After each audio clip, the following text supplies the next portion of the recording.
Irreverent, entertaining, cool. You're listening to LA Talk Radio.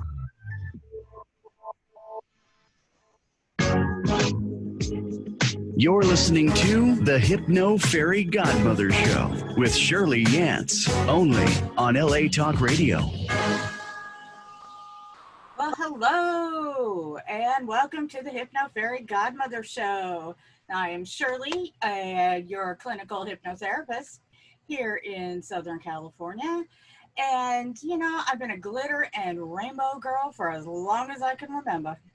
My specialty is actually working with the LGBTQIA plus community, and I wouldn't have it any other way. You know, I thought at one point that I might not want to go there, but a lot of things have happened that have changed my mind. So today, we're going to do things just a little bit different, as it's only me online. But normally we start every show with our breathing technique. Well, thanks to Mr. Roger Moore, I'm going to do the opening that I have been wanting to do. So make sure you're in a safe place, just like I always say. And now I just want you to stop and wiggle your toes. Now wiggle your butt. Come on. Take a deep breath. Hold it. And exhale with a smile. Oh, you guys did fabulous. Fabulous, fabulous. Well, we are starting a new month here, so I figured start some new ways of doing things. And that was one of them. So once again, thank you, Roger. The other thing you might notice is I have Bambit helping me out here. So I'd like to thank them. They have a wonderful app on there, and I have a special going on right now for new clients. You might want to check that out. And if you'd like to help out the show and keep us on the air, I also have a Patreon page, which has some fabulous shout outs and perks. And anyway, so here's what I want to do. Just let you know more about me. Like, why would you want to listen to me? Do I know what I'm talking about? Things like that seemed really important. So whether you're new to hypnosis, just discovering it, it's a wonderful way of creating positive change in you. So why me? I have been in the field of naturopathic medicine healing, for over 20 years. And I truly believe it's better to deal with an issue than just put a mask over it, which is what generally happens. It's take a pill for this, do this for this. Well, you know what? That's just masking. We need to handle that problem, get rid of it. And so you know that every person I meet is unique. You aren't like anybody else. You are just you. So I come up with a plan for the two of us, and we work what's best for your situation. There's no need, I don't do cookie cutter, because you're somebody unique and you deserve to be treated as that unique person. I believe in the power of hypnosis, which is actually assisting your unconscious mind to accomplish amazing things. I do not claim to be, I do not cure. We never claim to cure. But what I do is I help you to help yourself. I'm more of a tour guide. So, and I do these online now, and people were kind of cautious as to whether online hypnosis would be just as effective as face-to-face. And I have discovered, yes, it is. which is great for those of you that maybe, are leery of leaving your house. Maybe, you just don't want to come and be face to face with anybody. Well, with me being able to do this online, I can reach more and more of you, and I can be just as effective. I have been working with the LGBTQ community for over 10 years. Um, you know, I did volunteer work, I've done personal interactions. I've been doing this professionally, working with the community for about, oh man, about 3-4 years now.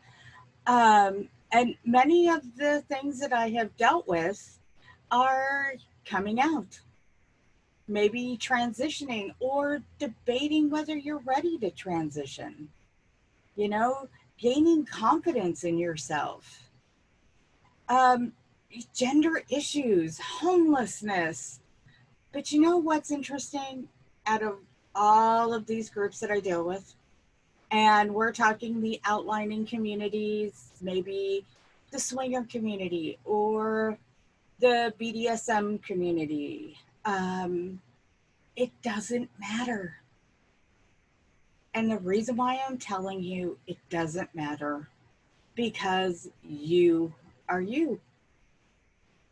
So let's say, you go into somebody's office for some healing and you find out that this person has never dealt with somebody. And so that has the same background as you do.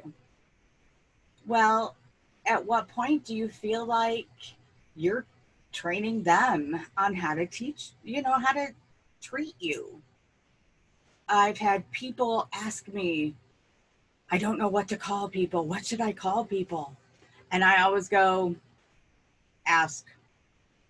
There's this great line that I added to my contact sheet, and it just says, what would you like to be called?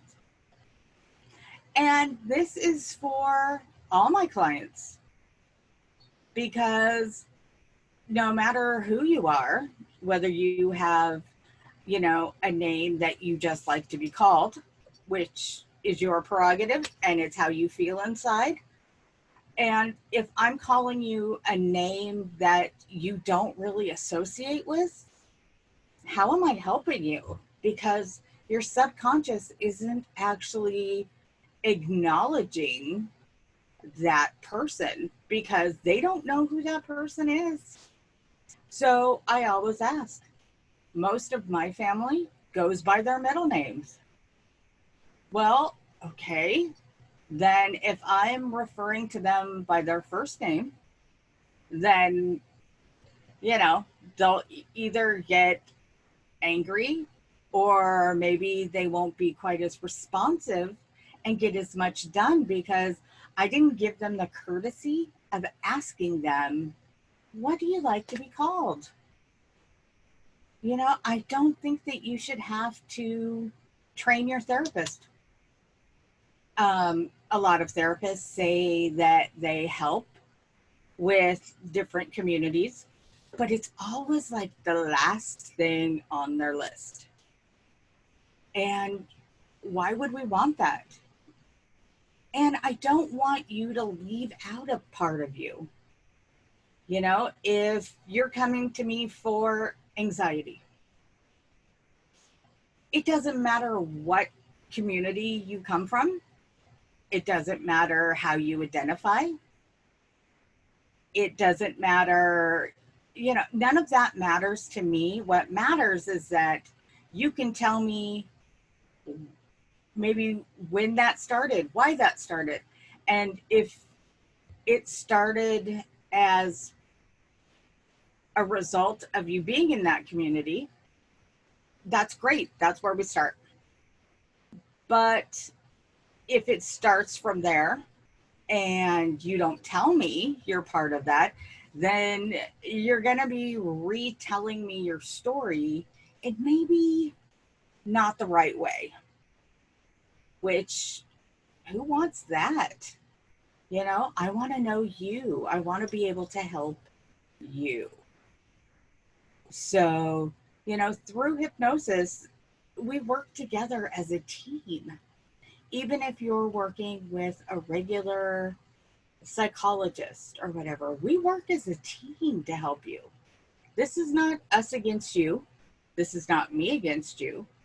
This is strictly a team to best help you. And through my work, you know, I ensure that we handle the issues that mean the most to you. And if that means that, you know, I can't help you as well as I thought I could, that's okay. All that means is, you know, I find you the best person that can help you. But a big reason why I started doing this show was after a revelation. And this revelation, I was sitting there one day just thinking, you know, how your brain just keeps working, and thought to yourself, I wish I could have had the support now when I was a kid. I see the internet. I see, you know, all these ways that we can connect to each other that some of us never had as a kid. You know, in my case, it took years of thinking before I finally went, I can be that. I can be that person. You know, it took a journey from growing up in a small town. We're talking one road in, one road out small, to following my heart. You know, the ups and downs and the downs and the downs. And I made a gigantic, drastic change. Some people make little tiny changes. Now with everything on the, you know, on the internet, there's so many places that you can contact people. There's so many people out there to help you. It's important for me to say over and over again, we're out there. There are support groups. There are every kind of group out there. So when I was growing up in the 80s, yes, I know, dated myself there, but you never talked about being different. You know, I'm not even sure whether I actually had a name for who I was or how I felt. But you always tended to know that you were different from anybody else. See if this sounds familiar. Watching friends couple up and you're just you. And you come up with these wonderful excuses like for why you didn't have a date. That distant boyfriend or girlfriend that lives over there. No one's ever met that person, but you know everything about them because you made them up. And even though we have all these communications, in every blue collar, small town, USA and abroad, you know, you grow up hearing those gay jokes, the demeaning stories about experiences that other people had with those people. You know, you've heard all the slurs, all the threats of what would happen if their child ever did that and come out or disrespect the family name, including, you know, I have heard some things that just scare me. I have heard from people that have texted me, and what they've gone through is even more scary, you know? And when you hear these things and you see these things, it can leave you scared and paranoid that somebody might find out.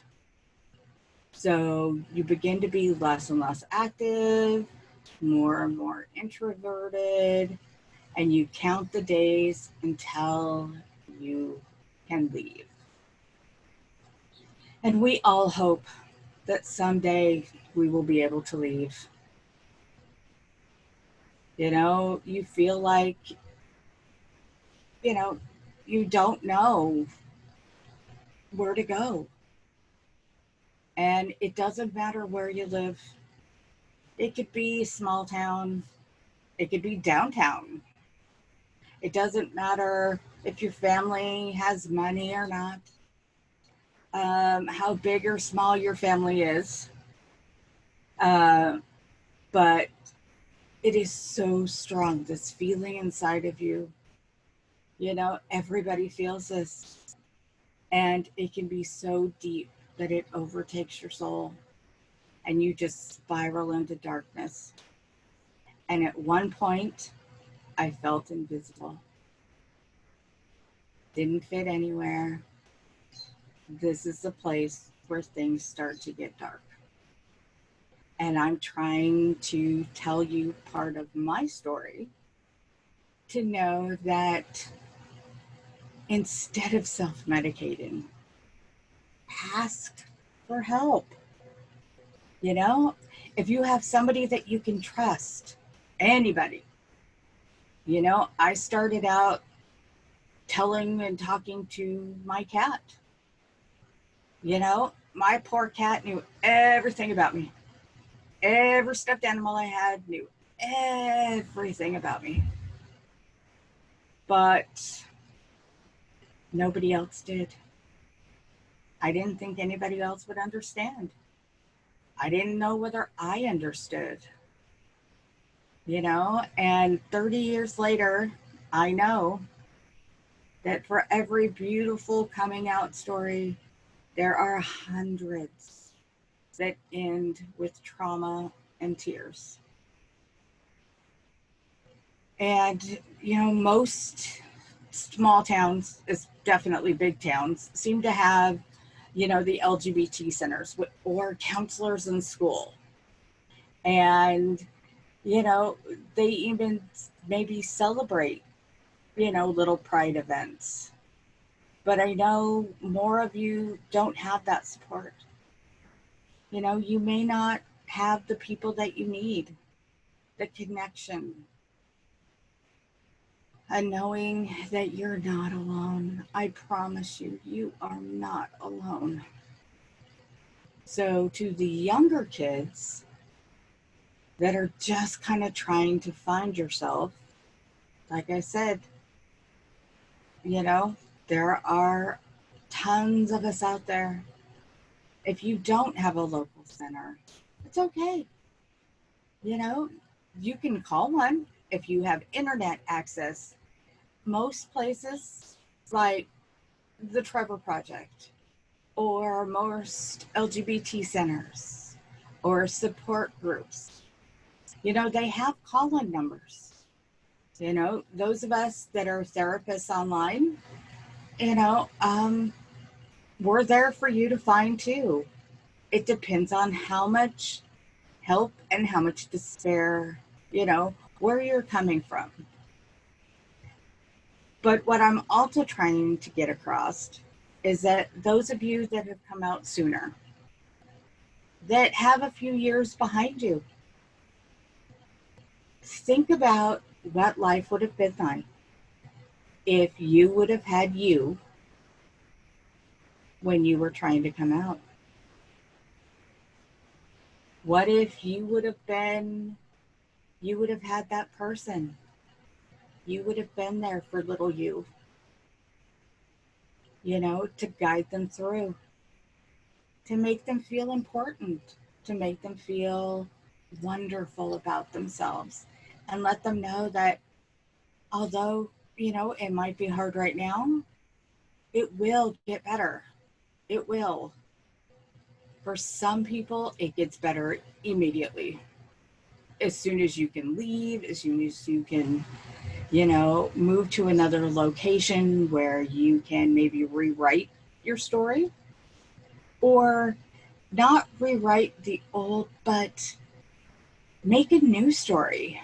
Because I can tell you from experience that when you move to a new location, your crap comes with you. You think that you can start over. You think, and you can. You can change your name, change your look. Nobody knows who you are. But know that the baggage that you thought you left, yeah, it's still with you. And it will come up to haunt you and bite you in the butt eventually. So you may be able to squish that down and hide it into a little carry-on bag and kind of push it into the corner. But no, those demons, they're still there. And they can't hide forever. Eventually, something will happen. And it will make you think immediately about that little box. And you will have to deal with your past. Now, whether you decide to do that first thing, get it over with, my life is mine, or whether you decide to put it in that little carry-on and shove it in the back corner and wait and wait and wait. I, in fact, did not start to heal me until 20 years after I came out, because I thought, I'm starting in a new state. I'm starting in a new area. Nobody knows who I am. This is perfect. I'm starting over. And then somebody that did not know why I left moved here. And you have to ask yourself, are you going to continue to lie to that person? Live two lives? The thing that you were trying so hard to not do. And, or are you willing to just take care of it? Rip the Band-Aid off. That is what I tell people. But it's your pace. People come out in their own time. People evolve in their own way. You have a million questions, which is why, I love working with the younger community, partially because they're just starting their journey. So you can get them on the right track. Make sure they have all that information we wish we would have had. All the counseling groups, all the support things, the places you can go with people your own age, all these important things. That's, when you can do that, it's the best thing possible. But sometimes people don't decide to come out or acknowledge their true inner selves until much later. And for some of them, it's like going back to high school. And that's the worst thing I can tell some of us, because we had horrible high school experiences. I had one. I'm sure almost every person that I know has had that experience, that high school, the names, the hazing, all of that.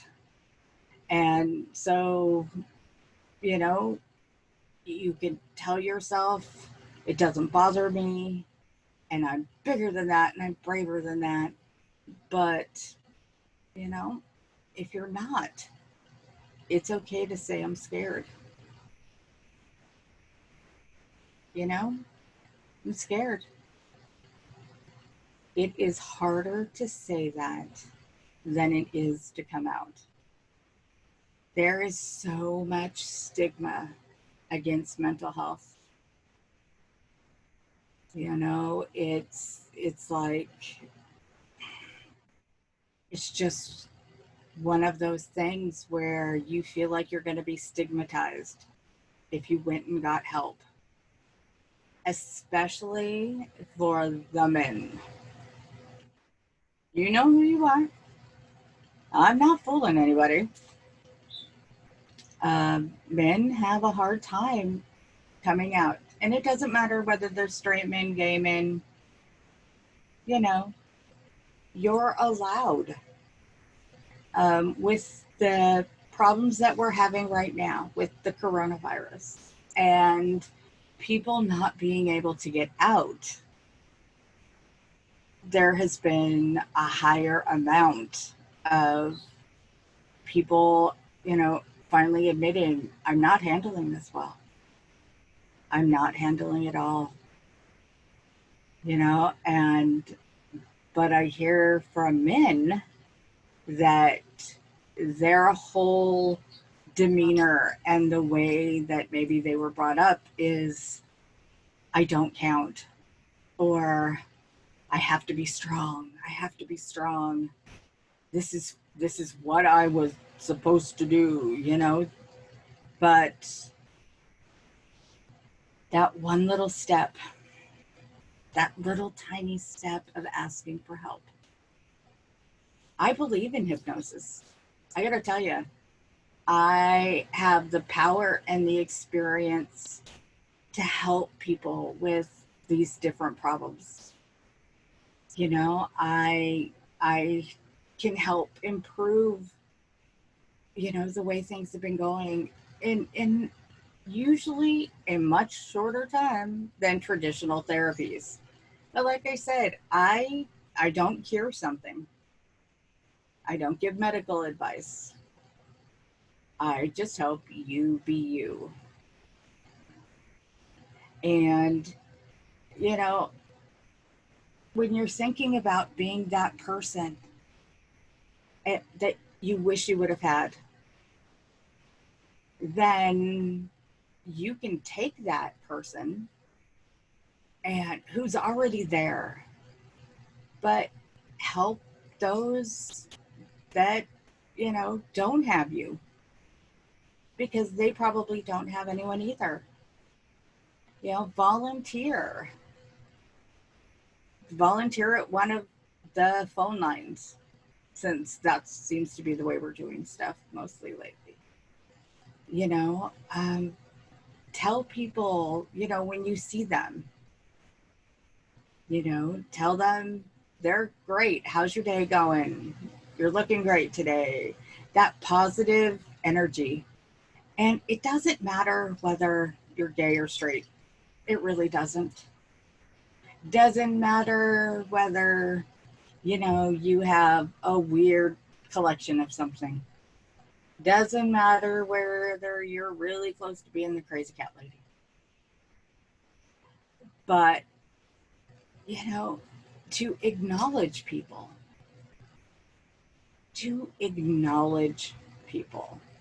And just say hi.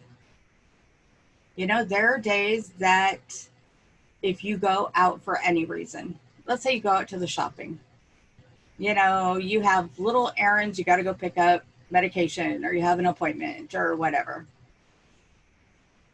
Make sure that you tell every person that you see, hi, good morning, good afternoon, hope you're having a good day.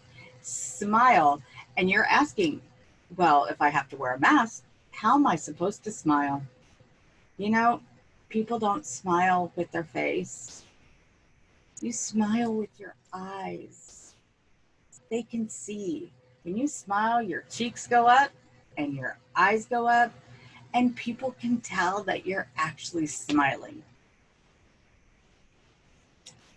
This is that person that if I would have had somebody just acknowledge that they saw me, you saw me as a person. Everybody's going through their own difficulties now. Everybody's going through their own trauma and drama right now. That's all right. We all heal and we all handle things different. So that one acknowledgement, that one smile, that one have a good day. Let somebody go before you if they look like they've been standing in line for a while, and maybe they're not doing so well as far as leaning up against a cart. Maybe they're having a hard time standing. Maybe they're older. You don't know what's going on, but you can change somebody's day with a smile. Every person that I see at a check stand, I'm all like, I hope you're having a good day. You're doing a great job. Thank you very much. These are important things to tell people. And, you get responses like, I wish people were more like you. And you're like, wow. It's like, when was the last time that this person who we have deemed essential people get acknowledged for the work they're doing? If you see a child, it doesn't matter how old. At this point, a lot of people are children to me. And you see them, and you can tell when somebody's having a really bad day. You can always tell. So why not tell that person, smile at them. Maybe go, are you all right? They may say fine, because we all know. Somebody goes, how are you? We go, fine. Which, by the way, on a PG level, stands for freaked out, insecure, neurotic, and emotional. Yes, I am fine. But you're not. And we think that people want us to say fine because they don't care. Saying I'm fine is just a way of moving that conversation on, just a pleasantry. But what if they do care? What if they do want to really know how you're doing, how things are happening? Think of how important that is. Tell them, maybe just go, you can get better. Things are going to happen for you. Point out a flower, a cloud, something to distract. Because when you sit there and you start thinking and thinking and thinking, and you can get lost in your head. We've all done it. We all get lost in our head. And what started as one way of thinking has now just incredibly grown out of proportion. I used to have arguments on my drive home from work. There was nobody in the car with me. And I would pick up something that happened at work, and I would argue with it. 45 minutes to an hour home, when you live in LA. But, I used to think that I didn't have anybody to talk to. So I would actually have to argue this out in my head. Now, the problem with that is when you get home and now you're mad and your partner is going, what did I do? And you're like, you didn't do anything. Well, you sort of did, but you didn't know about it. You can't blame people for what's going on in your head. But the point of all that was, if you start to feel like you're going down the rabbit hole, stop. Give yourself kind of a cue and tell yourself, any more than 5 minutes on this, I will just stop and,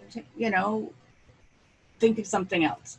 If you see somebody that's you can tell that they have gone down that hole and they're looking sadder and sadder. And you can tell because their shoulders go in and they just start to go down. And that's why I say, show them a flower, a cloud, anything to distract them, because you're helping them. You're being that person that you wish someone would have asked you, how are you actually doing today? Not what do you want me to hear, but how exactly are you doing? It's the easy stuff. You know, it's the easy stuff. People think it's so hard, you know, to talk to somebody. And sometimes it is very hard. But just by saying hi, seriously, 2 letters, H-I. Hi. Hello. Anything like that can change a person's day. And so when people ask me, why is it that you wanted to do this? Why is it that you felt it was so important for you to get your message out there? I think we all have messages. I think that we all have different stories. I know we all have different stories. And I also believe that when you tell somebody your story, whether you get on the radio or not, whether you have, you know, journal. I love journaling. And that's a way to just get it out. After you write whatever it is down, you can totally just burn it, rip it up, wait for nobody to see it, bury it in the backyard. But the difference is now you've gotten it out. And that is step 1 of healing. So this is why it was so important for me to talk about this, because I want everybody out there, straight, gay, I don't care. I just don't. To know you're not alone. You're not alone. And believe it or not, you're not broken. You might be a little chipped, you might be a little dented, but you're not broken. Some of us have hit rock bottom and bounced on it. People always say, you're ready to move up once you've hit rock bottom. No, it's when you've hit rock bottom and you've bounced on the bottom. And there you go. You're not that person. You're not that person anymore. And the important thing too is once you make that shift, let's say, you know, you decide that you too want to be that person you wish you would have had growing up. Don't disavow and don't hate that person that you used to be. They're important because they helped make you who you are. They helped make you that caring, wonderful person. They help make that person that now sees that they can take their experiences and give them to the world and use your mistakes, use my mistakes. I can help people by being me. Yes, I am the Hypno Fairy Godmother, and I love helping, you know, as many people as I can. But, you know, if I would have thought about who I was, who I used to be, I was I was not a nice person. We always call this the kinder, gentler Shirley. Because, you know, that's who I was. I was that sad person living two lives in a sad town, not thinking I had a way out, feeling invisible, feeling that nobody cared one way or the other. But I have to thank that person because she helped get me to where I am now. She helped change me. You know, when you have to think to yourself, wow, okay, I don't want to acknowledge who she was. I want to forget who she was. But if I hadn't had that younger me, then I might not have found the older me. We make mistakes. Some of us make big mistakes. Some of us like smaller mistakes. Some make consistently wrong mistakes.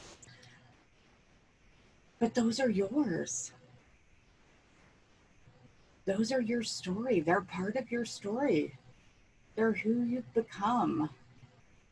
Isn't that great? I know, now you think I've lost it. But it's great to think that, you know, that person had a meaning. That old person had a meaning. You know, so the reason why I am so passionate about this, I'm passionate about helping my community. One kid, one person. If I have the opportunity to help one person realize that their dream isn't impossible, it's not. You know, it's not impossible. I have talked to people who came from places way worse than I did, had less than we did, and we didn't always have much, but they've come out of it being so strong. And you have that ability too. You know, if you're young, you're just starting your journey, then maybe not as many mistakes. Good. Nip that sucker now.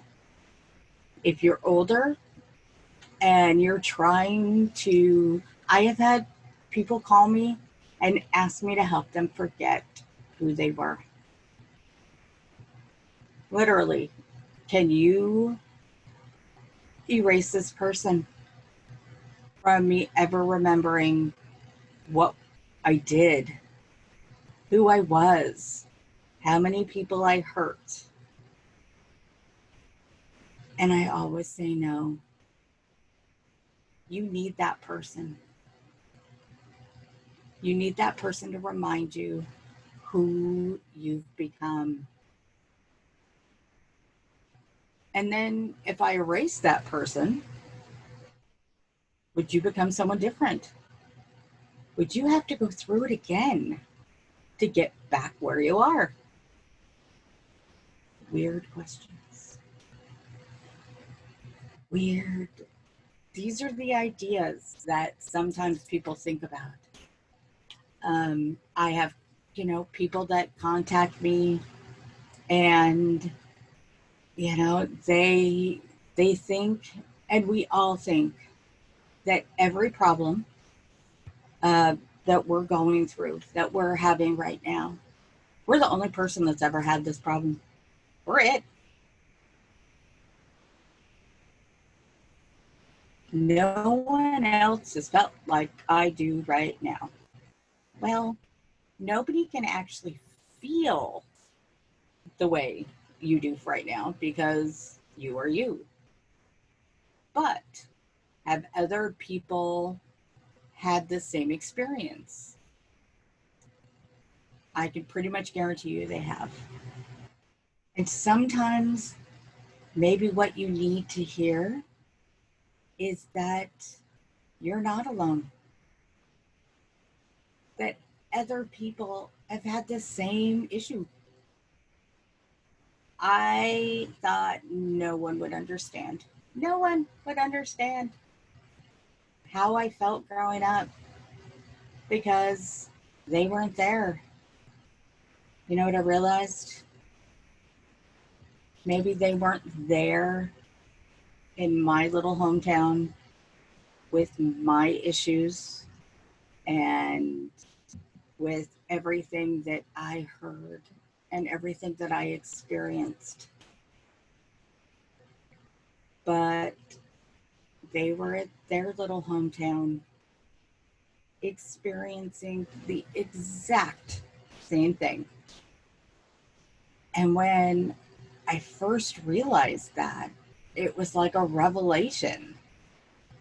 And I wish I would have known that younger, where somebody could go, you know, I know you're having a tough day and, you know, but it's going to get better.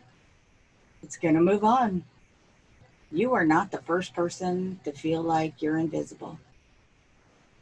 You are not the first person who have heard every demeaning gay joke that you feel ever existed. Because trust me, there are more.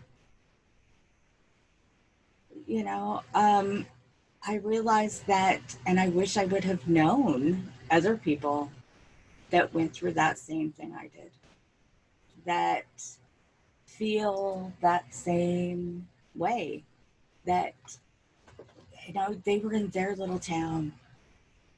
I actually met somebody who was from a big town, big major metropolis, always felt alone.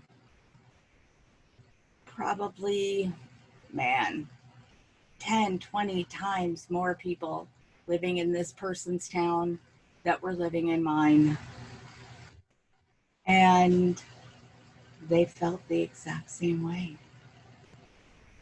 They were brought up feeling insecure, having to deal with all the things that I dealt with at school, dealt with all the things with my family. We all have crazy families, by the way. But, you know, I realized that these people, this is who they are. We've all gone through it. And if you get anything out of this, please remember, there are many, many places to call for help.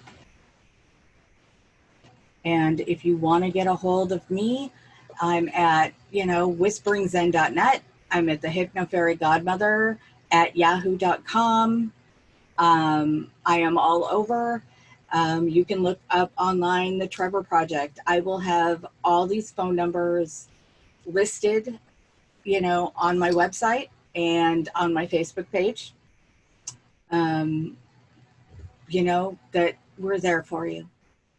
So I want everybody to have an incredible week, because now that you know that you're not alone and things are going great. So one more time, from the thanks of Mr. Roger Moore. Take a deep, now only if you're in a safe place. All right, here we go. And wiggle your toes. Wiggle your butt. Take a deep breath. And breathe out that smile. And I hope to see you next week. Have a wonderful time. This was the Hypnofairy Godmother, Shirley. You're listening to the Hypnofairy Godmother Show with Shirley Yance, only on LA Talk Radio.